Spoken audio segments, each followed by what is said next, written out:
కానీ ఒకటి సార్ ఇక్కడ కామన్‌గా జనరల్‌గా అందరికీ వచ్చే డౌట్ ఏంటంటే, మొన్న కూడా తెలంగాణలో చూసుకున్న అప్పుడు ఒక ఎంఆర్ఓ గురించి, ఒక మహిళా ఎంఆర్ఓ గురించి చూసుకుంటే ఏసీబీ రైడ్స్ జరగడం ఆహ్, అంటే అధికారులు ఎవరున్నా సరే వాళ్ళ ఆస్తులు లెక్కలు తీయడం ఇవన్నీ.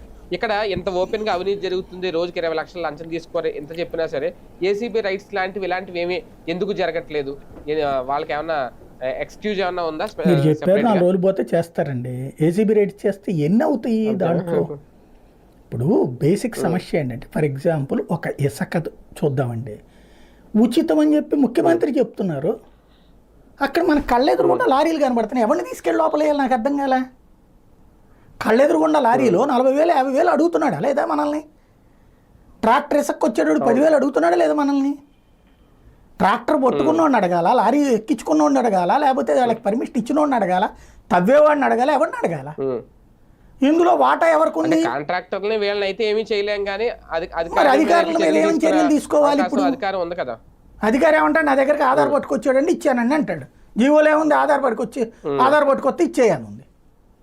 కానీ ఇక్కడ అవినీతి జరిగింది కదా. దాంట్లో అధికారికి డబ్బులు రాకుండా ఉంటాయా? ఎమ్మెల్యేకి డబ్బులు రాకుండా ఉంటాయా? అవును. మంత్రి దగ్గరికి పోకుండా ఉంటాయా? అవును.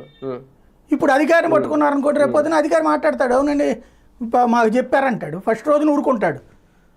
ఏసీబీ రైడింగ్స్లో తన ఆస్తి అంతా పోవడానికి ప్రాబ్లం వచ్చింది అనుకోండి, మరి పై వాళ్ళు చెప్పారని నేను మాత్రం ఏం చేయమంటారు అంటాడు.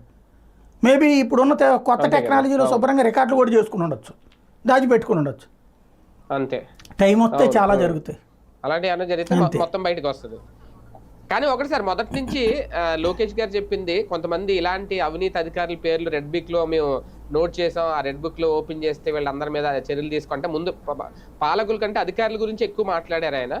ఇప్పటికీ వాళ్ళ మీద చర్యలు లేవని చెప్పి పత్రికలు ఏమైనా గుర్తు చేస్తున్నాయా? నిజంగా వైసీపీ హయాంలో ఉన్న అధికారులందరికీ ఇప్పుడు ఏమన్నా థ్రెట్ భవిష్యత్తులో ఉండబోతుందా? ముందు దానికి దీనికి సంబంధం లేదు. లోకేష్ చెప్పింది ఏంటంటే పర్టికులర్గా హెరాస్ చేశారు తెలుగుదేశం వాళ్ళని తెలిసి, కావాలని తెలుగుదేశం వాళ్ళు అనేటటువంటి పేరుతోనే వేధించారు అన్నటువంటి వాళ్ళది అతను రెడ్ బుక్లో రాసుకుంది.